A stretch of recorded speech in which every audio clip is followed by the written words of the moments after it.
If I told you one moment of humiliation could rewrite an entire life, would you believe me? The soft hum of conversation and the delicate clink of silverware filled the upscale Manhattan restaurant. Warm amber light reflecting off crystal glasses and polished marble floors where every guest seemed to belong. Except her. Ava Brooks stood near the edge of the room, balancing a tray of drinks with steady hands that didn't quite match the tension in her chest.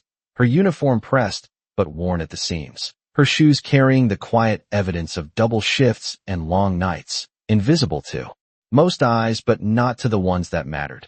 She moved between tables with quiet efficiency, head slightly lowered, trained to exist without taking up space. Because in places like this, girls like her weren't meant to be seen. They were meant to serve.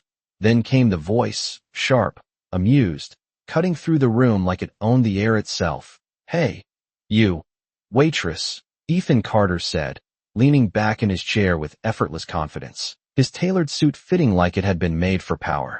Itself, a glass of bourbon resting casually in his hand as a few guests turned. Already sensing something was about to unfold, Ava paused, just for a second, the tray steady but her breath catching as she turned toward him, her expression neutral, practiced. "Yes, sir," she said softly, stepping closer, already bracing for whatever came next. Ethan's lips curled into a smirk that wasn't loud but didn't need to be. The kind of smirk that came from never being questioned, from always being the one in control. "You look like you could use a little excitement," he said, his tone playful enough to pass as harmless, but with an edge that made the nearby table lean in just a bit closer. Ava didn't respond, but something flickered in her eyes, something he didn't notice, something no one noticed. He tilted his head slightly, studying her like she was an object he hadn't quite decided the value of yet. "Tell you what," he continued, raising his voice just enough for the surrounding tables to hear, "if you dance this tango with me, I might just marry you." A ripple of laughter followed instantly, light, entertained, comfortable laughter from people who had never been the joke. Ava stood still, the words hanging in the air between them, heavier than they sounded, her fingers tightening just slightly around the edge of the tray as heat rose up her neck, not from embarrassment alone, but from something deeper, something older, something she had learned to bury. The laughter grew, someone whispering, "Oh, this should be good." Another voice chiming in, "Come on, sweetheart, don't be shy." And just like that, the room had decided who she was.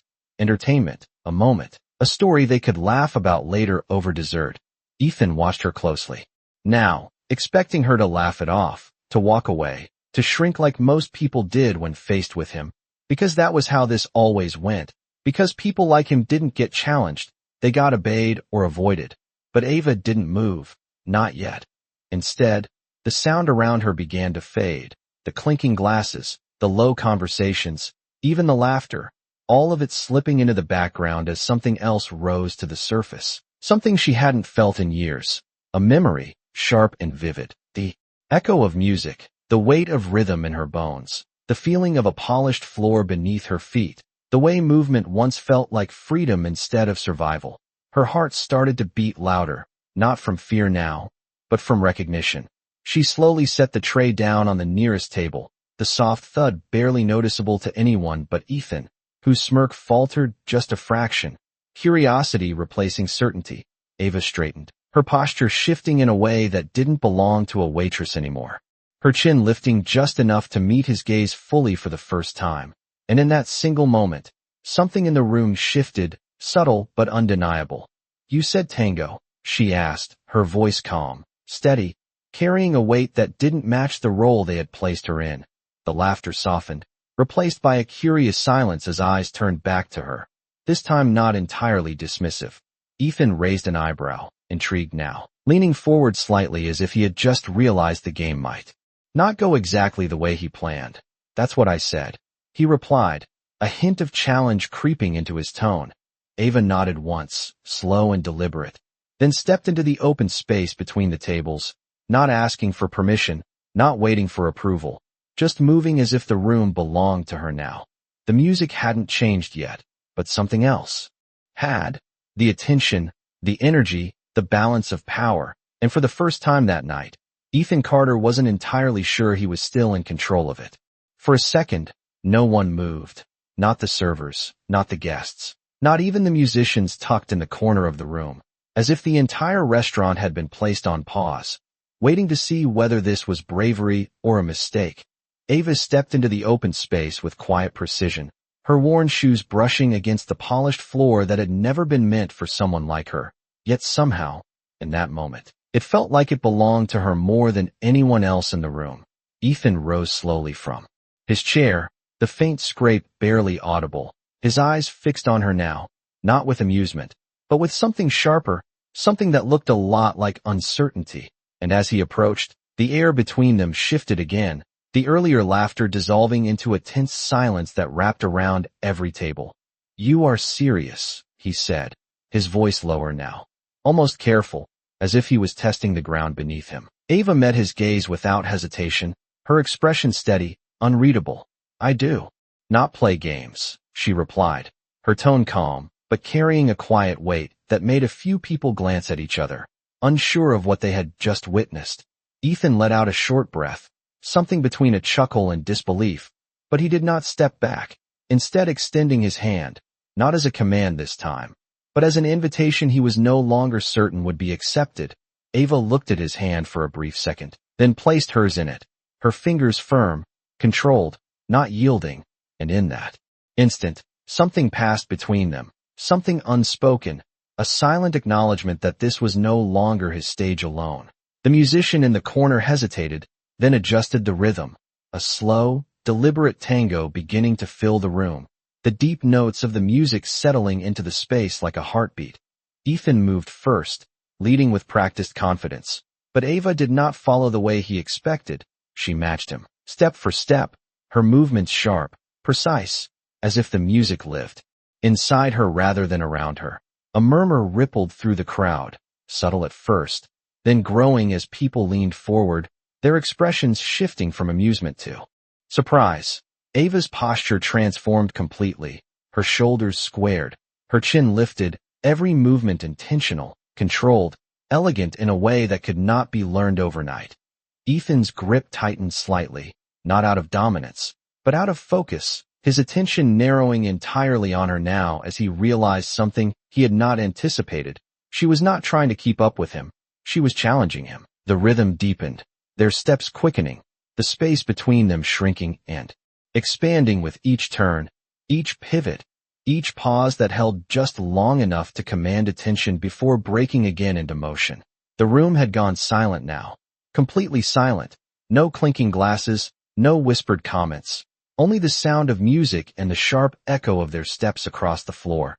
Ava's eyes never left his, steady, unshaken, and for the first time in a long time, Ethan Carter felt himself adjusting, reacting, following her lead in ways so subtle no one else could see, but he could feel it, the shift, the loss of control he had always taken for granted. A woman at the nearest table leaned forward, whispering under her breath, "Who is she?" But no one answered, because no one knew. Ava spun cleanly, her movement fluid yet powerful, then stepped back into him with perfect timing, her hand firm against his, her presence undeniable now, impossible to ignore. And then, just as the music built toward its peak, she slowed, deliberately, drawing out the final steps, controlling the tempo in a way that forced him to follow, not lead. Ethan's expression changed, the confidence still there, but layered now with something else, something closer to respect, maybe even something he did not fully understand yet. The final note hit, sharp and decisive, and Ava stepped away from him with quiet control, releasing his hand as if the connection between them had been temporary, intentional, never accidental. For a moment, no one reacted, as if the room needed time to catch up to what had just happened. Then the silence broke, not with laughter this time, but with applause, hesitant at first, then building, genuine, undeniable, directed entirely at her. Ava did not bow, did not smile for the crowd. She simply turned, her expression calm, composed, and began to walk back toward the edge of the room as if nothing had changed, even though everything had.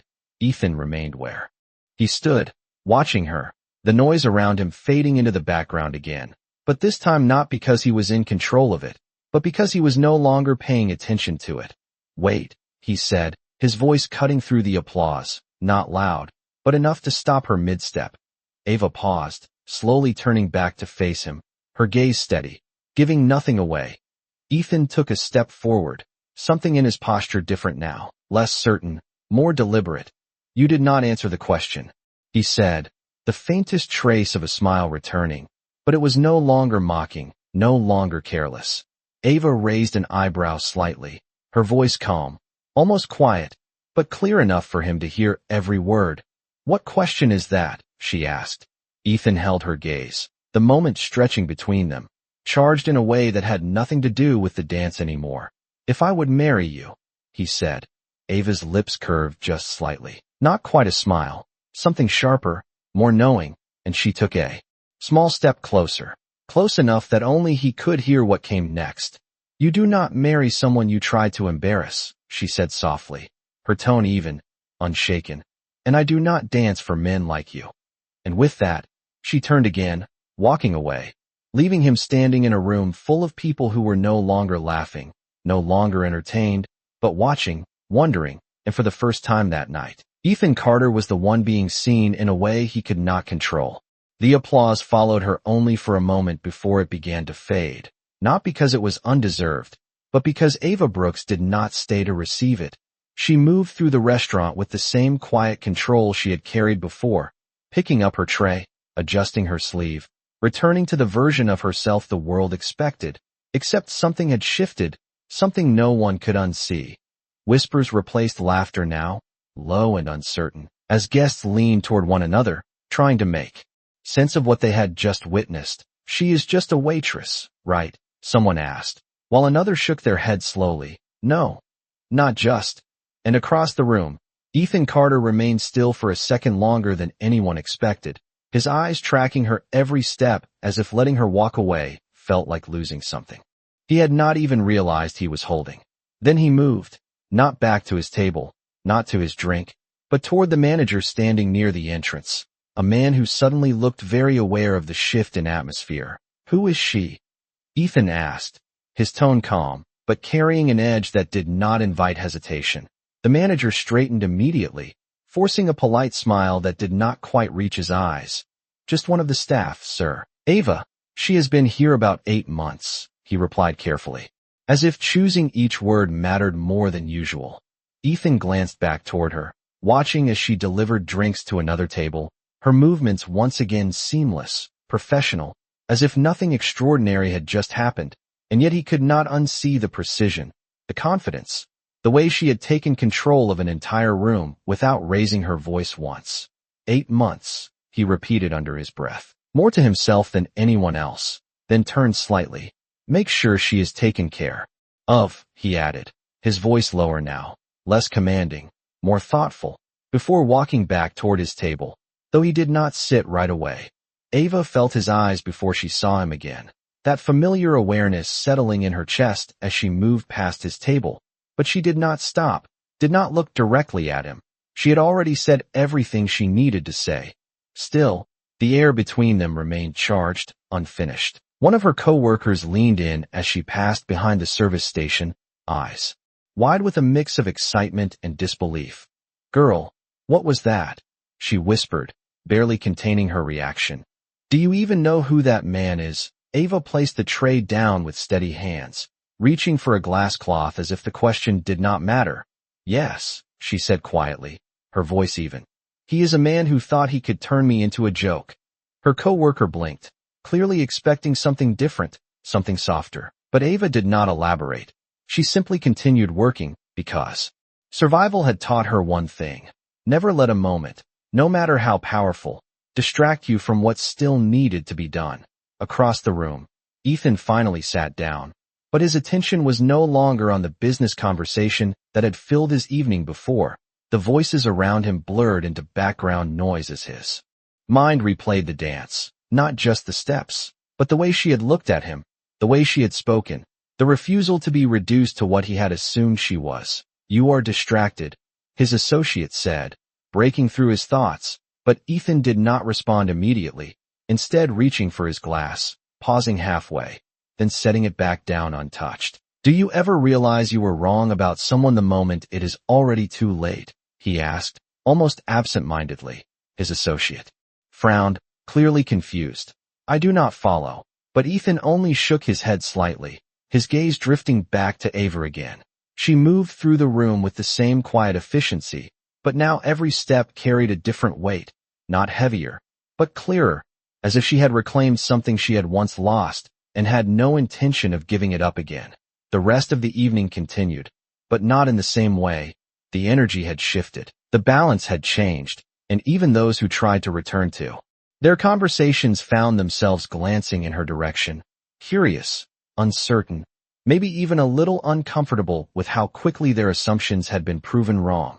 When the night finally began to wind down, Ava stepped into the back hallway, the noise of the restaurant dimming behind her as she leaned briefly against the wall, her breath steady but deeper now, her fingers brushing lightly against the edge of her uniform as if grounding herself back in the present. The memory of the music still echoed faintly in her mind, but she pushed it aside, because she had learned long ago that moments like that did not change reality overnight. A door creaked softly behind her, and she did not need to turn to know who it was. You left before I could finish the conversation, Ethan said, his voice quieter here, without the audience, without the performance. Ava straightened slowly, turning to face him, her expression composed, but her eyes sharp. There was nothing left to finish. She replied, her tone steady. Ethan took a step closer, but not too close, as if he understood now that space mattered, that control was not his to take anymore. You surprised me, he said simply, the words lacking the arrogance they once carried. Ava held his gaze, unshaken. That usually happens when you decide who someone is before you actually see them, she answered. Ethan nodded once, a small, almost reluctant acknowledgement. Then let me see you, he said, the words quieter now, not a command, not a challenge, but something closer to a request. Ava's expression did not change, but something flickered in her eyes, something that was not quite acceptance, not quite refusal. You already did, she said softly. You just did not recognize it. And with that, she stepped past him, leaving him standing in the quiet hallway, not rejected, not accepted, but something far more unfamiliar, uncertain, and for the first time in a long time, Ethan Carter did not know what his next move should be. The hallway door closed softly behind her, but the silence it left behind lingered far longer than the sound itself. And for the first time that night, Ava Brooks allowed her shoulders to drop just slightly as she stepped into the employee locker room, the fluorescent lights above humming faintly, far less forgiving than the warm glow of the dining floor, but somehow more honest. She moved toward her locker with steady steps, opening it with practiced ease, her fingers brushing against the small worn bag inside, the one she carried every day, the one that held everything she could not afford to lose. She paused for a moment, her reflection catching in the narrow metal mirror, her eyes searching her own face as if trying to confirm something she had felt but had not yet named. The woman looking back at her was not the same one who had walked onto that floor hours ago, and yet she was exactly the same, still wearing the same uniform, still standing in the same place, still living the same life. She exhaled slowly, grounding herself, because moments like that could be dangerous, not because they were wrong, but because they could make you forget where you really stood. You really shook him, a voice said from behind her, breaking the quiet. Ava turned slightly to see Carla leaning against the wall, arms crossed, her expression a mix of admiration and disbelief. I have worked here 3 years, and I have never seen anyone talk to him like that, she added, shaking her head. Ava gave a small, almost imperceptible shrug, closing her locker halfway. He talked first, she replied simply, her tone calm, as if that explained everything. Carla let out a short laugh, but it was not mocking, it was impressed. You know he could make one call and get you fired, right? She said, lowering her voice just a little, the reality of their world slipping back into place. Ava met her gaze, steady, unflinching. Then I would still have my dignity, she answered, and there was no hesitation in her voice, no doubt, just a quiet certainty that made Carla fall silent for a second. Across the city, in a penthouse office that overlooked miles of glass and steel. Ethan Carter stood in front of a wide window, the city lights stretching endlessly below him. But his focus was not on the skyline he had built his name around. It was somewhere else entirely. His jacket hung loosely over the back of his chair, his tie slightly loosened, a detail that would have gone unnoticed by anyone else. But for him, it marked a shift, a disruption in the order he had spent years maintaining. He replayed the evening again, not the business discussions, not the deals, not the numbers, but her, the way she had stepped forward without asking, the way she had refused to shrink, the way she had looked at him as if his wealth meant nothing in that moment. He had met countless people, leaders, investors, competitors, all of them calculated, all of them predictable in their own ways. But Ava Brooks had not fit into any category he understood, and that unsettled him more than he was willing to admit. He turned away from the window, reaching for his phone, pausing for just a second before dialing. "I need everything you can find on someone," he said when the line connected, his voice calm but direct, the tone of a man used to getting answers. Back in the locker room, Ava finished changing, pulling on a simple coat that had seen more winters than it should have, wrapping it around herself as she stepped out into the cool night air, the city greeting her with its usual mix of noise and motion, cars passing, voices overlapping, life continuing as if nothing extraordinary had happened inside that restaurant. She walked toward the bus stop a few blocks away, her pace steady, her mind quieter now, but not empty. The memory of the dance lingered, not as a triumph, but as a reminder of something she had once been, something she had been forced to leave behind, not because she lacked talent, but because the world had decided she did not belong in certain spaces.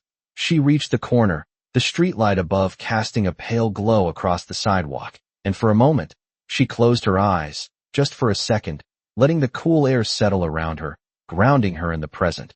Across the city, Ethan ended the call, setting his phone down slowly, his gaze thoughtful, deliberate, as if he was stepping into something he did not fully understand yet.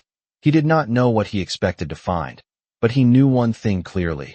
The woman he had tried to turn into a moment was not a moment at all. She was a story, and he had only just heard the beginning.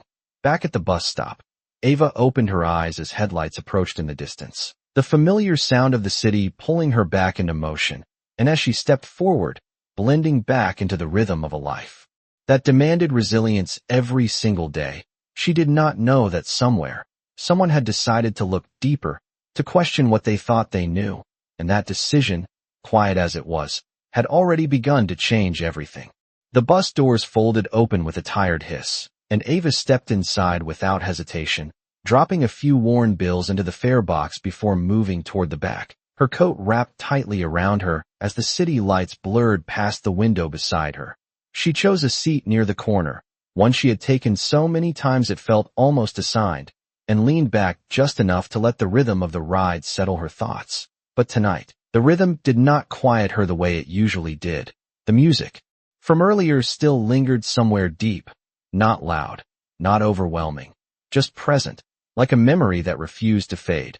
She closed her eyes for a moment, and for a split second, she was not on a late-night bus. She was under bright stage lights, the floor beneath her smooth and endless, the sound of applause not distant but immediate, real, earned. Her fingers curled slightly against her coat as she pulled herself back to the present. Because she had learned that living in what could have been was a luxury she could not afford. The bus slowed at the next stop, a few people stepping on, their voices low, their faces tired, each carrying their own version of survival, and Ava watched them briefly, grounding herself in the simple truth that everyone here was fighting something, even if no one said it out loud. Across the city, Ethan sat at his desk, the file that had just been delivered resting in front of him, unopened for a few seconds longer than usual, as if he understood that once he looked inside, whatever assumptions he still held would either be confirmed or completely dismantled. He finally opened it, flipping through the pages with a focused calm that masked the growing curiosity beneath, scanning lines of information that began to paint a picture he had not expected. Ava Brooks, age 27, former student at a performing arts academy, scholarship recipient, specialized in Latin dance, awards listed in small print that spoke of talent recognized in Rooms far different from the one where he had met her. His fingers paused on one line longer than the others. The year she left, the abrupt end to something that had clearly been building toward more, and yet there was no clear explanation attached, just a gap, a silence in the record that felt intentional. Ethan leaned back slightly, his jaw tightening just enough to show he was processing more than data, because this was not just information, this was context, and context had a way of shifting everything.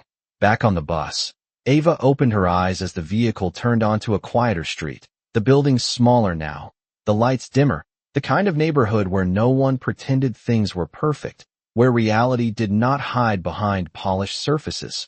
She reached into her bag and pulled out a small pair of worn dance shoes, her fingers brushing over the soft fabric with familiarity, a habit she did not question anymore, just something she did when she needed to remember who she was beyond the uniform, beyond the expectations placed on her. She did not put them on, she never did on nights like this, but holding them was enough, a quiet reminder that something had been taken from her, but not everything. Ethan closed the file slowly, setting it down with more care than he would have expected. From himself, his mind no longer focused on what he had thought earlier, but on what he had missed, what he had overlooked because it had been easier to assume. He stood, walking back toward the window, but this time, the city below did not feel like something he controlled. It felt like something he was still trying to understand. He thought about her words, not the ones spoken loudly in front of the crowd, but the quiet ones, the ones meant only for him. And for the first time, he questioned, not just his actions, but the pattern behind them, the way he had learned to measure people before knowing them, the way he had mistaken power for clarity.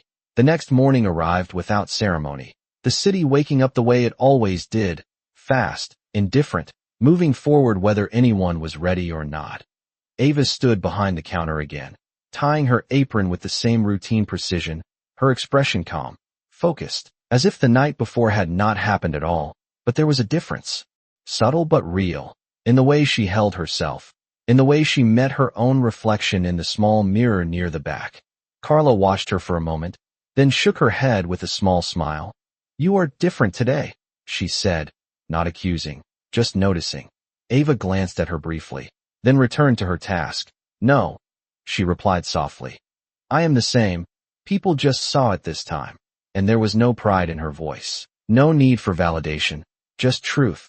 The door to the restaurant opened, the familiar chime ringing softly, and for a moment, Ava did not look up, because customers came and went, and she had learned not to expect anything from that sound. But then the air shifted, not dramatically, not loudly, just enough for her instincts to register something different. She lifted her gaze, and there he was, standing at the entrance, not in the same way as before, not surrounded by laughter or attention, just present, alone, his posture composed but his expression more measured, more aware. Ethan Carter had returned, not as the man who had mocked her, but as someone who had realized he had not understood what he was looking at, and this time, as his eyes met hers across the room, there was no smirk, no assumption. Just a quiet acknowledgement that whatever happened next would not follow the same script as before. The soft chime of the door faded quickly, but the presence it announced did not, and Ava felt it before she allowed herself to look again. That same quiet shift in the air that had followed him the night before, except this time it was different, less sharp, less performative, more deliberate. Ethan Carter did not move immediately. He stood just inside the entrance, as if giving the room a moment to settle around him, his eyes scanning once before landing on her again, not with ownership, not with amusement, but with focus, as if he had come back for a reason he had not fully figured out yet. Ava held his gaze for a second, just long enough to acknowledge him, then turned back to her work, because whatever he wanted, it did not change what she needed to do. Carla leaned closer from the side, her voice barely above a whisper. "He came back," she said, equal parts curiosity and caution. "That is not normal." Ava picked up a notepad, her expression steady. "People do unexpected things. All the time," she replied, though her tone suggested she was not surprised, just prepared. Ethan chose a table this time, not the one from before, not the center of attention, but one slightly off to the side, where the view of the room was still clear but the spotlight was not automatic, and that choice alone did not go unnoticed. A manager approached quickly, offering a greeting, but Ethan shook his head slightly, a quiet signal that he did not need the usual attention, and instead, his eyes flicked briefly toward Ava before returning to the menu he had not yet opened. Ava approached the table a moment later, her steps measured, her posture composed, the same professionalism she offered every customer. No more, no less. "Good morning," she said evenly, her voice calm, controlled. "What can I get for you?" Ethan looked up at her, and for a brief second, something unguarded crossed his expression, not weakness, but awareness. "Coffee," he said, then added after a pause, "black, as if keeping it simple was the only thing he could be certain of right now." Ava nodded once, writing it down even though she did not need to, then turned without another word, leaving him with the quiet realization that whatever connection had sparked the night before did not give him any advantage here. When she returned, she placed the cup in front of him with steady hands, the dark liquid reflecting the overhead lights in a way that made the moment feel smaller than it was, more ordinary, but the tension remained beneath the surface. Ethan wrapped his fingers around the cup, but did not drink immediately, his eyes lifting to meet hers again.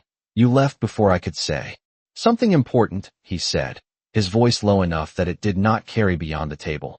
Ava did not sit, did not lean in. She simply stood where she was, her expression neutral. "You had a room full of people to say it to," she replied, her tone even, not sharp, but not inviting either. Ethan let out a small breath, not quite a sigh, more like a reset. "That is exactly the problem," he said, his gaze steady now. "I am used to being heard in rooms like that, and I was not listening." Ava held his gaze for a second longer this time, searching not for sincerity, but for consistency, because words alone had never been enough for her. "And now you are," she said quietly.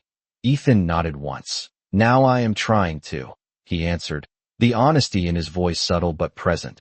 There was a pause, not uncomfortable, but uncertain, like both of them were standing on ground that had not been mapped yet. Ava glanced briefly at the other tables, the rhythm of the restaurant pulling at her attention, reminding her that this moment, no matter how charged, was still part of a larger reality. "Is that all?" she asked, not dismissive, just practical.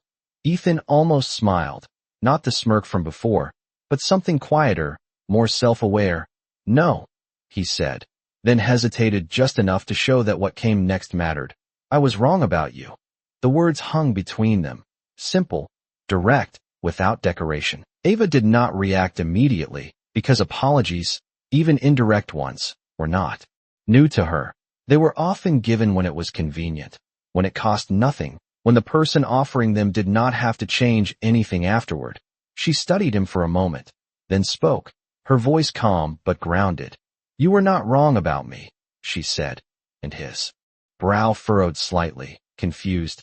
"You were wrong about what you thought that meant," she finished, and that landed differently, deeper, because it was not just about him. It was about the way the world had been structured around assumptions he had never questioned.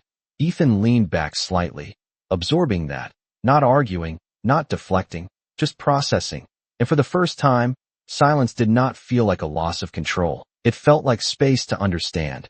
Ava stepped back then, her attention shifting to the rest of the room. Because no matter what this moment was becoming, it did not change her responsibilities. "Let me know if you need anything else," she said, her tone returning to its professional baseline. But something in it remained, a quiet acknowledgement that this conversation was not finished, just paused. Ethan watched her walk away, the same way he had the night before, but this time, he did not feel like he was losing something. He felt like he had just been given a chance to see something clearly for the first time, and he was not sure yet what he was supposed to do with that clarity, only that ignoring it was no longer an option. The restaurant continued its quiet rhythm, plates moving, conversations flowing, but beneath it all, something had shifted in a way that could not be undone, and Ava felt it in the way people looked at her now, not openly, not directly, but in the slight pauses, the second glances, the curiosity that replaced dismissal. She moved through her tasks with the same calm precision, not feeding into it, not rejecting it, just letting it exist without changing who she was, because attention, whether positive or negative, had never been something she could rely on. Across the room, Ethan remained seated, his coffee now half finished. Though he could not remember taking more than a few sips, his attention still anchored to her in a way that felt unfamiliar, not obsessive, not controlling, but focused, like he was trying to understand something that did not fit into any of the frameworks he had built his life on. He watched the way she interacted with other customers, the consistency in her tone, the quiet confidence in her posture, the absence of performance, and it struck him that what he had seen the night before was not an exception, it was a reveal.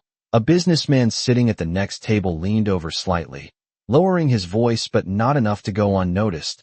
"That is her, right?" he said to his companion, glancing in Ava's direction. "The one from last night." His companion nodded, a faint smirk forming. "Yeah, the waitress who thinks she is something else now."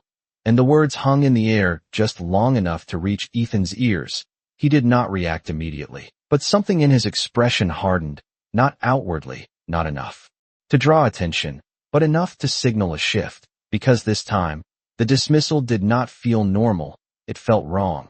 Ava heard it too, not because she was listening, but because she had learned to recognize that tone no matter how quiet it was, the kind that reduced a person without needing to raise its voice. Her steps did not falter, her expression did not change, but something inside her tightened, not from hurt, but from familiarity, because this was not new.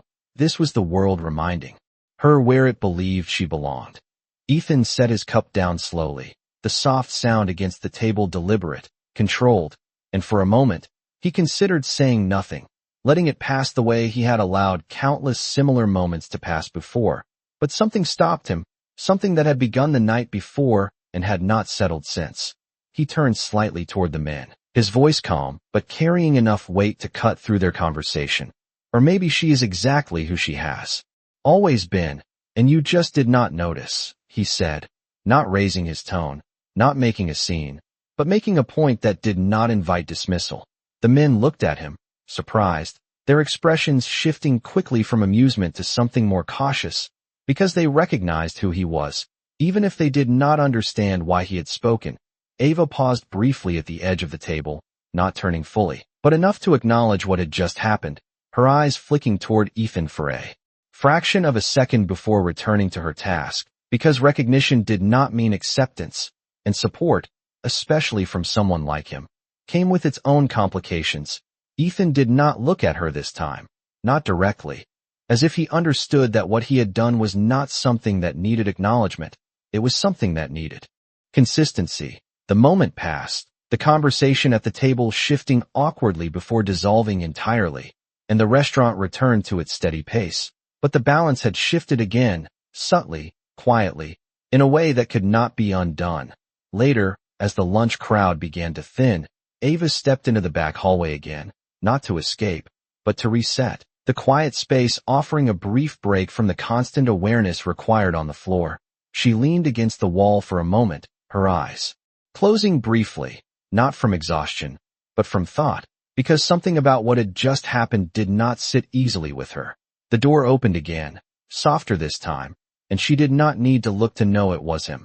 "You did not have to do that," she said before he could speak, her voice calm, but carrying a note of something deeper, something that was not quite gratitude, not quite resistance.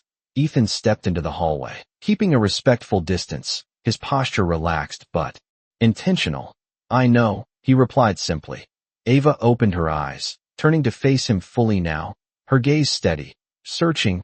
"Then why did you?" she asked, not challenging, but needing clarity. Ethan met her gaze, not avoiding it this time, not softening it either, just holding it with a kind of honesty that felt new even to him.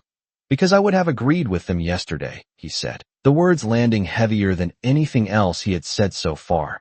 "And that is not something I can ignore anymore." Ava studied him for a moment, longer this time, as if weighing not just his words, but the intention behind them, because change, real change, was not something she believed in easily, not without proof, not without time. She nodded once, slowly, not as acceptance, but as acknowledgement. "Awareness is not the same as action," she said quietly, her tone steady but grounded in experience. Ethan did not argue, did not defend himself, he simply nodded in return. Then I guess I have work to do, he replied, and there was no performance in his voice, no need to impress, just a statement of fact. Ava held his gaze for one more second, then stepped past him, returning to the floor, because whatever this was becoming, it was not something that could be resolved in a hallway conversation. Ethan remained where he was for a moment longer, the quiet settling around him again. But this time, it did not feel empty. It felt like the beginning of something he did not yet understand, but was finally willing to learn. The afternoon light shifted gradually through the tall windows, softening the edges of the room as the lunch crowd thinned into a quieter, more reflective rhythm, and Ava moved through the space with the same steady presence.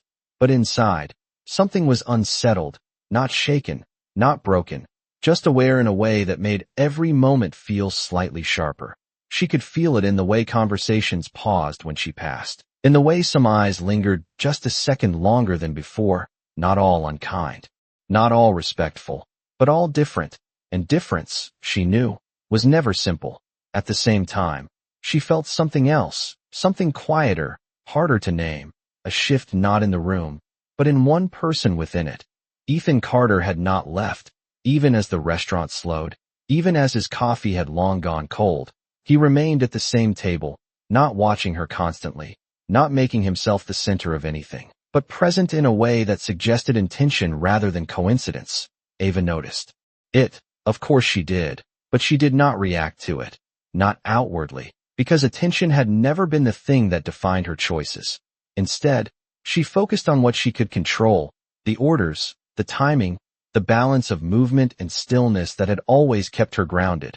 Across the room, Ethan sat with his hands loosely folded, his gaze occasionally lifting, not to claim, not to analyze, but to observe. And the more he observed, the more he realized how much he had missed before, how easily he had reduced someone to a role because it had been convenient, because it had fit into a pattern he had never questioned.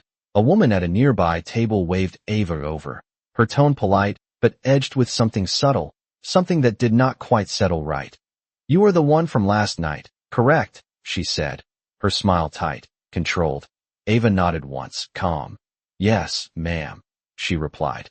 The woman tilted her head slightly, her eyes scanning Ava in a way that felt less like curiosity and more like evaluation. "That was quite a performance," she added, the word performance landing with quiet implication. Ava met her gaze evenly, not defensive, not eager to explain. "It was not a performance," she said simply, her voice steady. The woman's smile flickered, just slightly, as if she had expected something else, something more apologetic, more accommodating. "Well," she said after a brief pause, "people are talking." And that was the part that mattered, not what had happened, but what was being said about it. Ava did not respond to that, because she had learned long ago that you could not control what people chose to say, only how much weight you gave it. She took the woman's order with the same professionalism she offered everyone else, then stepped away without lingering, without engaging in the unspoken challenge that had been placed before her.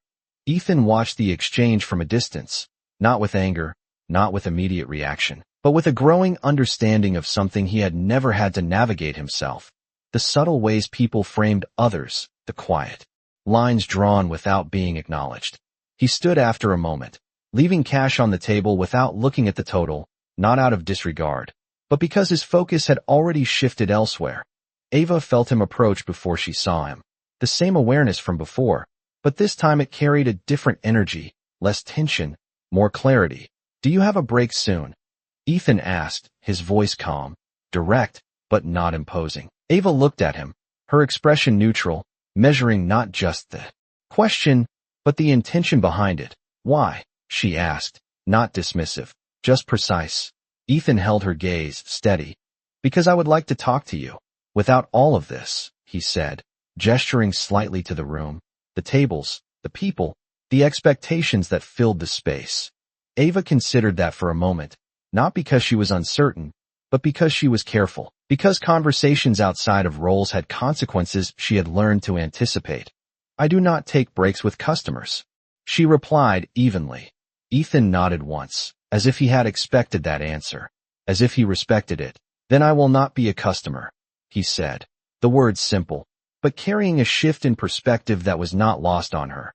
Ava studied him for a second longer, her eyes searching for anything that suggested this was still a game, still a test, but what she found instead was something quieter, something that did not demand, did not assume, just existed. 5 minutes, she said finally, her voice calm, controlled, out back. And then she turned, not waiting for a response, because if he meant what he said, he would follow without needing direction. A few minutes later, the back alley behind the restaurant was quiet, the distant hum of the city filtering through without interruption, and Ava stood near the wall, her arms loosely crossed, not defensive, but grounded, present in a way that left no room for misinterpretation. Ethan stepped outside, the door closing behind him with a soft click, and for a moment, neither of them spoke, not because there was nothing to say, but because this was different. This was not a performance, not a moment for an audience. This was something real, something that required more than quick words.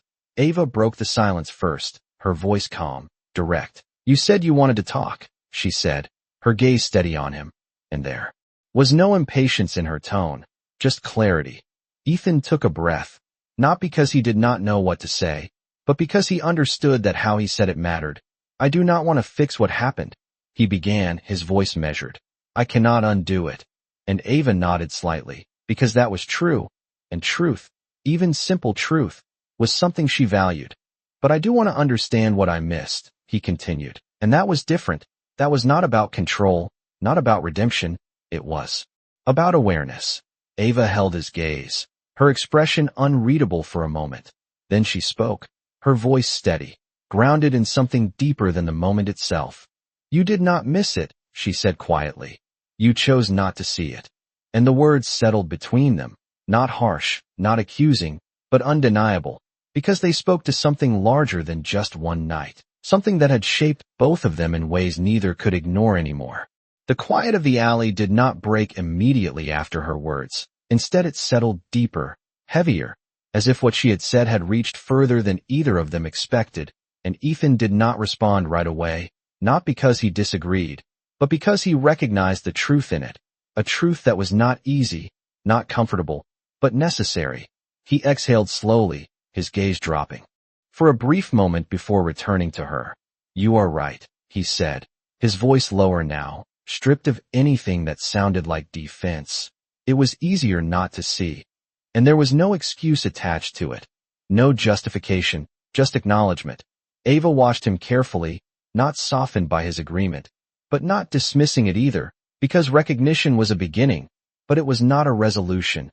"Easier for who?" she asked quietly, her tone not confrontational, but grounded, forcing the question to exist where it belonged. Ethan gave a faint, almost humorless smile. "Not for you," he admitted, and that landed with a weight he could not avoid, because for the first time, he was not just looking at her, he was looking at the imbalance that had shaped the interaction between them from the start. Ava nodded once, a small movement that acknowledged the answer without rewarding it, because this was not about making him feel understood, it was about making sure he understood. A car passed at the end of the alley, the sound briefly filling the space before fading again, and with it came a shift in the moment, subtle but real, as if both of them realized that what they were talking about was larger than either of them individually.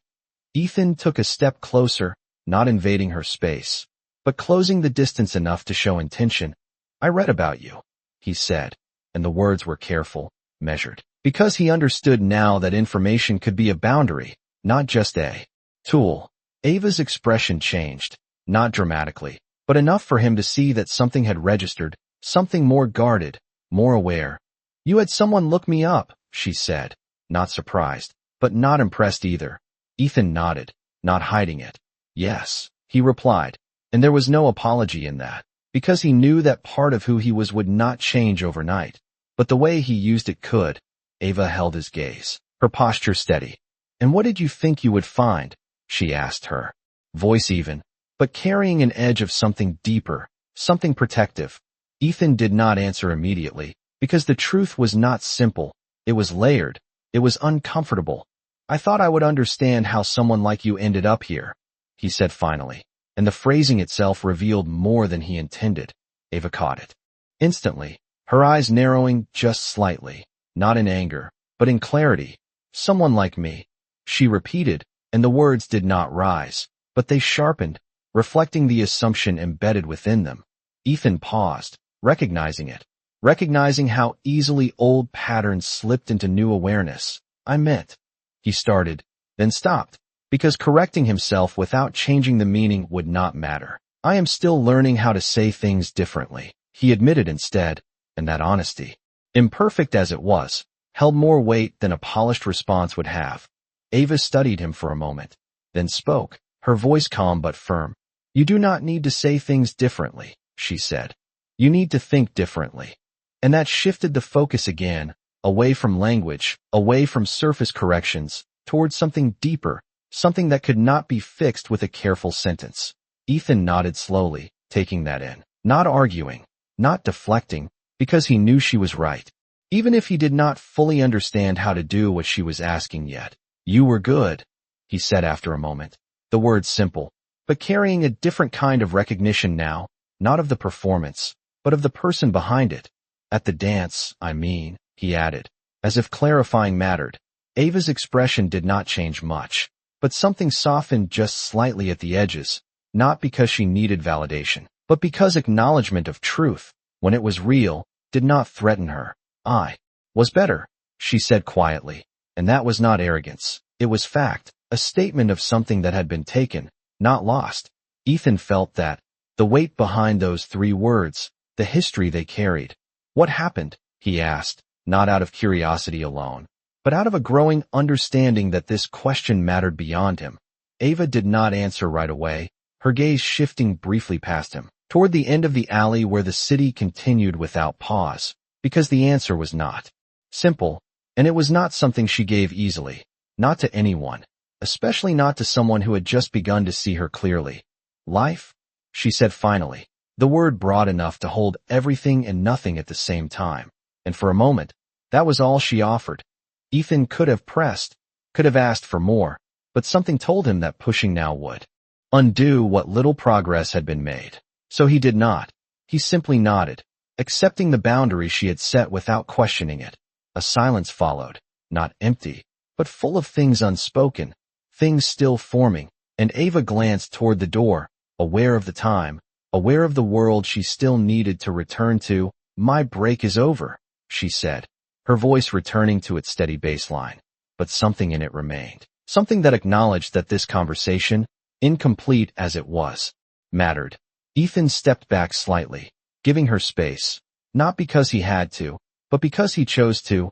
"I will be here," he said, not as a demand, not as a plan, just as a statement. Ava looked at him for a brief second, her expression unreadable, then nodded once, not agreeing, not disagreeing, just acknowledging, and with that, she turned, stepping back inside, leaving him in the alley with the quiet realization that understanding someone was not about finding answers quickly, it was about being willing to sit with the questions long enough for them to change you. The door closed behind her with a soft click, and the noise of the restaurant wrapped around Ava again like nothing had changed, orders being called, plates moving, conversations continuing without pause. But inside her, the quiet from the alley lingered, not heavy, not distracting, just present in a way that made everything feel slightly more intentional. She stepped back into her rhythm without hesitation, picking up a tray, adjusting her posture, moving between tables with the same precision that had always defined her. But now there was something else layered beneath it, something sharper, something aware. Across the room, Ethan remained where he had said he would be, seated again, but different this time. Not waiting, not watching in the same way, just existing in the space without trying to control it. And that alone marked a shift he could feel even if no one else noticed. Ava passed his table once without stopping, her focus on another order, then again a few minutes later. And each time, the distance between them felt less like avoidance and more like balance, as if both of them were learning how to exist in the same space without forcing anything to happen.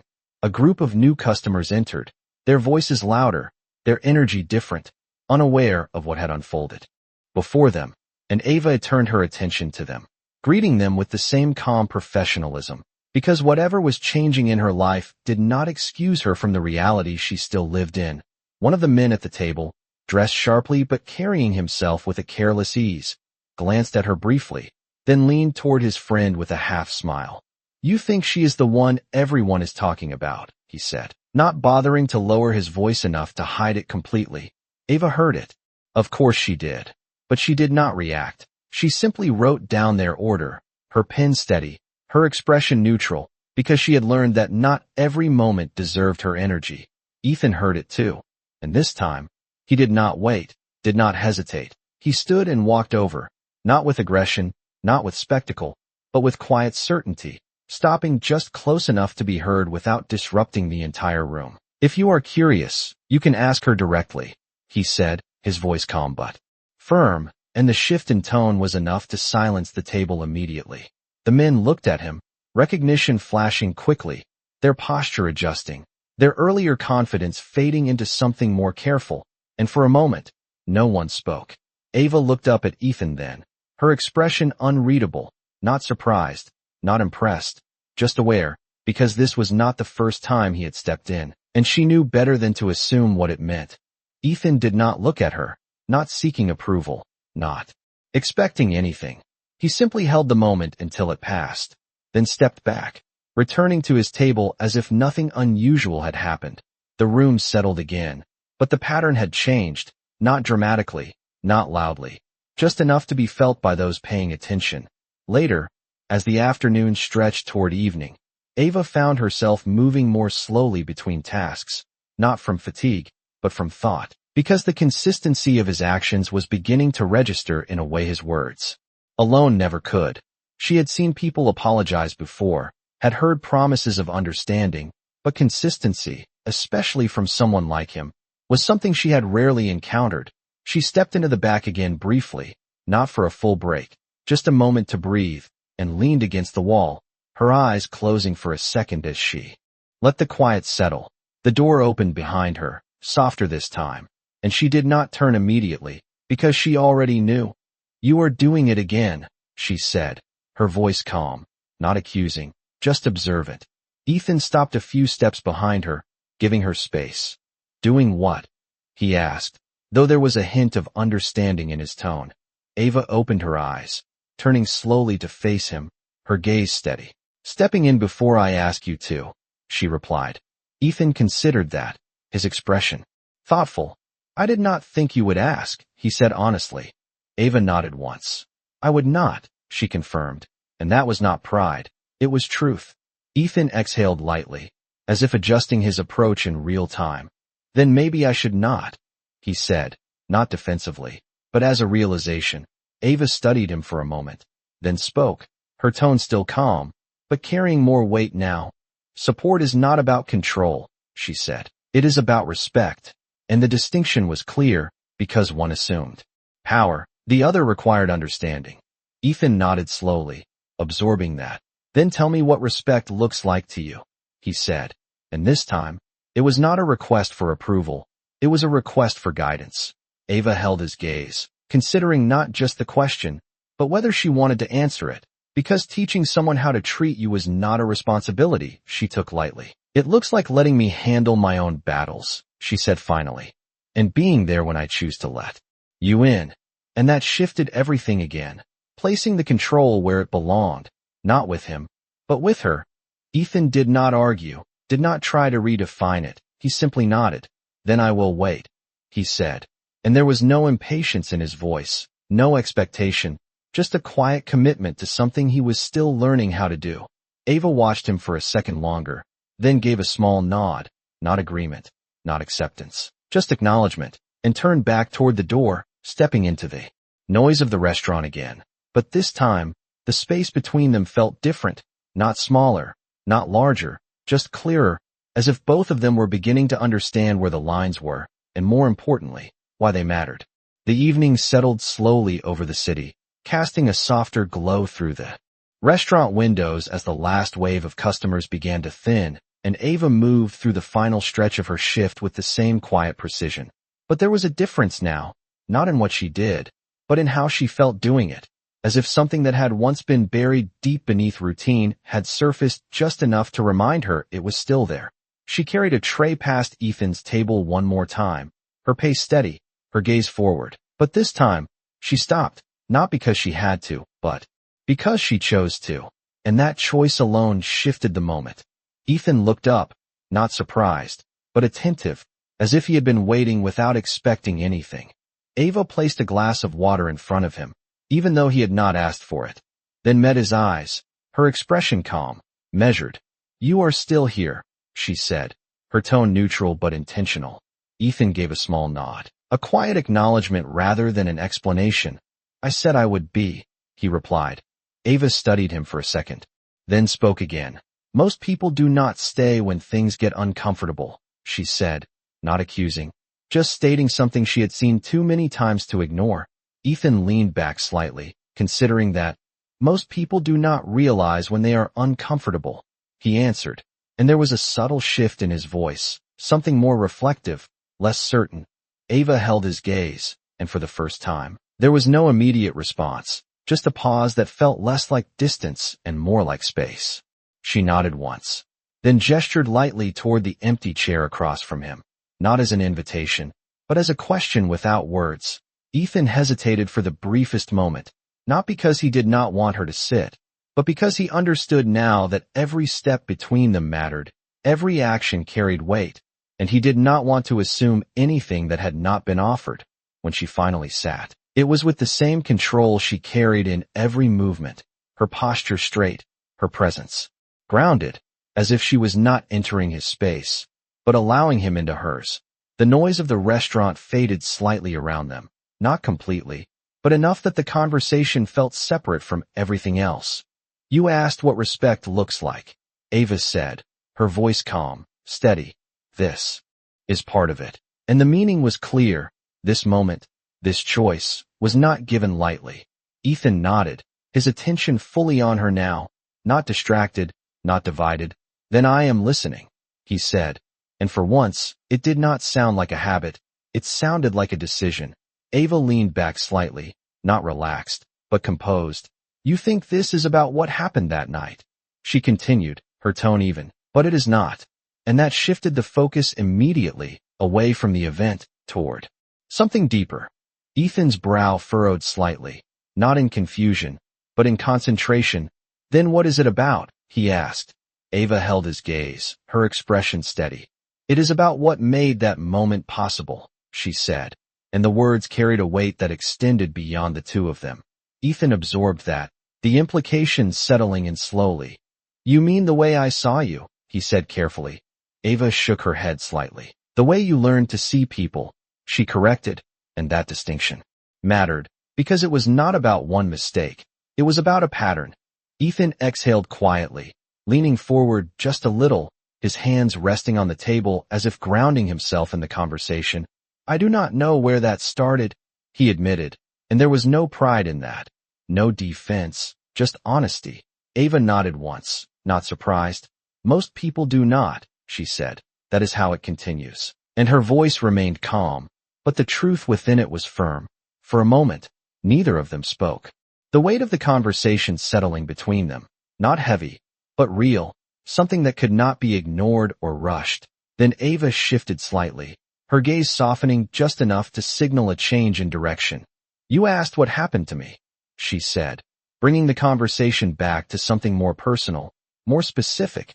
Ethan's attention sharpened, but he did not interrupt, did not push, he simply waited. Ava looked down at her hands for a brief second, then back up at him. "I was good," she said again, echoing her earlier words. But this time, there was more behind them, more history, more truth. "Good enough that people noticed," she continued, "until they decided I did not fit the picture they wanted to sell." And the simplicity of the sentence did not lessen its impact. Ethan felt that, the meaning, settling in deeper than any explanation could have. "Because of how you look," he said quietly, not as an assumption, but as a realization. Ava held his gaze, not needing to confirm what was already clear. "Because of what I represent to them," she replied, and that widened the scope again, beyond appearance, beyond individual bias, into something systemic, something harder to change. Ethan leaned back slightly, the weight of it pressing against everything he thought he understood. And so you left, he said. Ava shook her head. I was pushed, she corrected, and the difference mattered, because one implied choice, the other reality.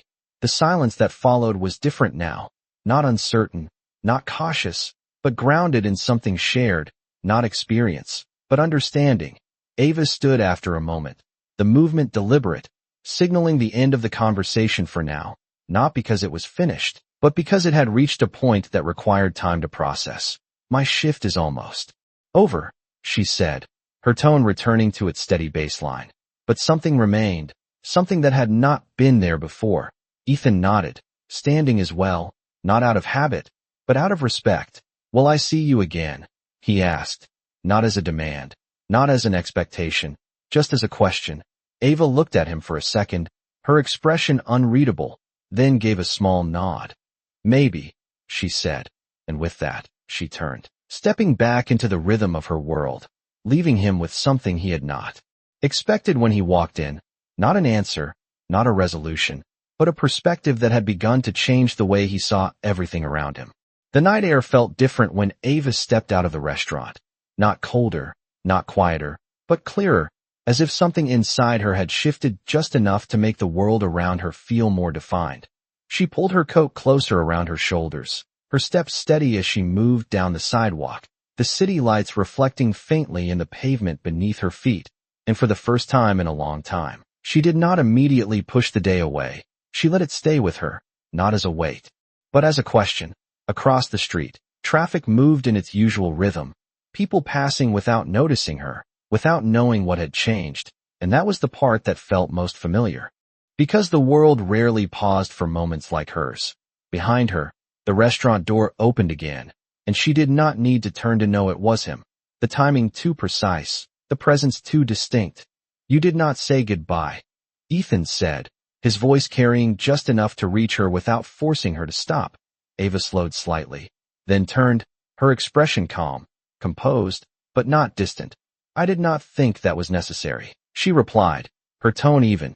Ethan stepped closer, not closing the space completely, but enough to show that he was choosing to continue, not out of habit, but out of intention. Some things are, he said quietly. Ava studied him for a moment, the streetlight casting a soft glow across his features, and for the first time, she saw something she had not seen before, not confidence, not control, but effort, the kind that did not come naturally, the kind that had to be chosen again and again. Why are you still here?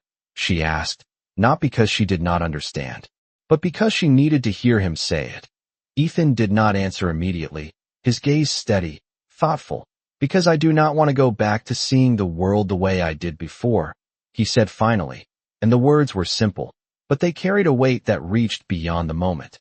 Ava held his gaze, searching for anything that suggested this was temporary, that this was just another version of curiosity that would fade when it became inconvenient.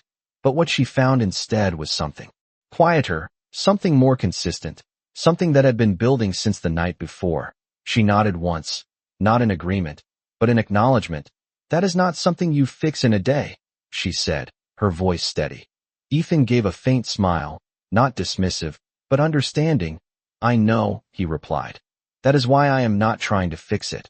And that mattered, because it shifted the focus away from quick solutions and towards something more real. A car passed between them, headlights briefly, breaking the moment before the street returned to its usual calm, and Ava glanced down the block where the bus stop waited, her routine pulling at her even as something else held her in place. You are used to choosing what you want, she said after a moment, her tone thoughtful, not accusatory. What happens when what you want requires you to change? And the question was not just for him. It was for herself too, for the space between them that neither of them fully understood yet. Ethan considered that, his expression shifting slightly, more reflective, more aware. Then I learn how to choose differently, he said, and there was no certainty in his voice, no guarantee, just a willingness that had not been there before. Ava let the words settle, not rushing to respond, because she had learned that time revealed more than promises ever could. She looked at him for a second longer, then reached into her bag, pulling out something small, something worn, something that had stayed with her through every version of her life. The dance shoes rested in her hand, simple, used, but unmistakable in what they represented. Ethan's eyes shifted to them, recognition flickering across his face, not from knowledge, but from understanding what they meant. Ava held them lightly, her fingers, not to fix anything, but to become someone who deserved to stand beside her without trying to define her. The bus pulled up a few moments later, the familiar sound of the doors opening cutting through the quiet, and Ava stepped on without looking back, because whatever came next would not be decided in a single moment. It would be built over time, through actions, through choices, through understanding. And as the bus pulled away, carrying her into the night, Ethan stood under the streetlight, not with answers, but with something far more important, the willingness to change, and the understanding that for the first time in his life, that might actually matter. The city did not change overnight. The same streets carried the same noise. The same people moved with the same urgency. And yet for both of them, something had shifted in a way that could not be reversed, not because everything was different, but because they were. Days passed, not marked by dramatic moments, but by something quieter, something steadier, a pattern forming not out of coincidence, but out of choice. Ava continued her routine. The restaurant, the late buses, the small apartment. That held her life together piece by piece. But there was a difference now, not in what she did, but in how she carried it. The weight of what she had been told she could not be no longer sitting as heavily on her shoulders. She began to take small steps back towards something she had once let go, not all at once, not publicly, but in quiet moments, in the corner of her room where space was limited but enough, where she moved without an audience, without judgment, where the rhythm returned. Slowly, naturally, as if it had never truly left. Across the city, Ethan's world did not stop either. Meetings continued, decisions were made, deals moved forward, but something fundamental had shifted beneath all of it, a perspective he could not unlearn once he had seen it. He found himself noticing things he had once overlooked, the way people were spoken to, the assumptions built into everyday interactions, the invisible lines that separated those with power from those without, and for the first time, he did not accept them as normal.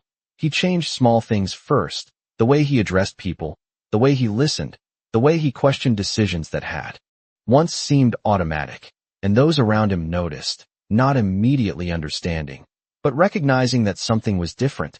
He did not return to the restaurant every day, not because he lost interest, but because he understood that presence without purpose could become pressure, and that was not what he wanted.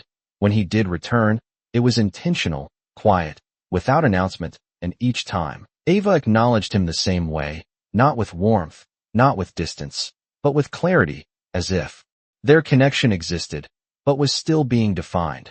One evening, weeks later, the restaurant was quieter than usual, the soft hum of conversation filling the space without overwhelming it, and Ava moved through her shift with the same steady rhythm. But tonight, there was something else, something settled, something that had not been there before. When Ethan walked in, there was no shift in the room, no ripple of attention, just a quiet continuation of what had become familiar. He took a seat, not waiting, not expecting, and when Ava approached, there was no hesitation in her step. "You came back," she said, her voice calm. But this time, there was something softer beneath it, not uncertainty, but recognition. Ethan nodded, a small, genuine gesture. "I said I would," he replied, echoing a moment that now felt far away, and yet still present. Ava studied him for a second, then gestured slightly toward the open space near the back of the room. Not a stage, not a spotlight, just space. "We close in 20 minutes, she said, her tone even, but carrying something unspoken. Ethan followed her gaze, understanding without needing it explained, and for a moment, neither of them moved, as if both were acknowledging that this was not about proving anything, not about repeating the past, but about choosing something different. When the last customers left and the lights dimmed slightly, the restaurant shifted into its after-hours quiet, chairs being adjusted, surfaces wiped down, the routine of closing wrapping around the space. But in that small, open area, something else was about to begin.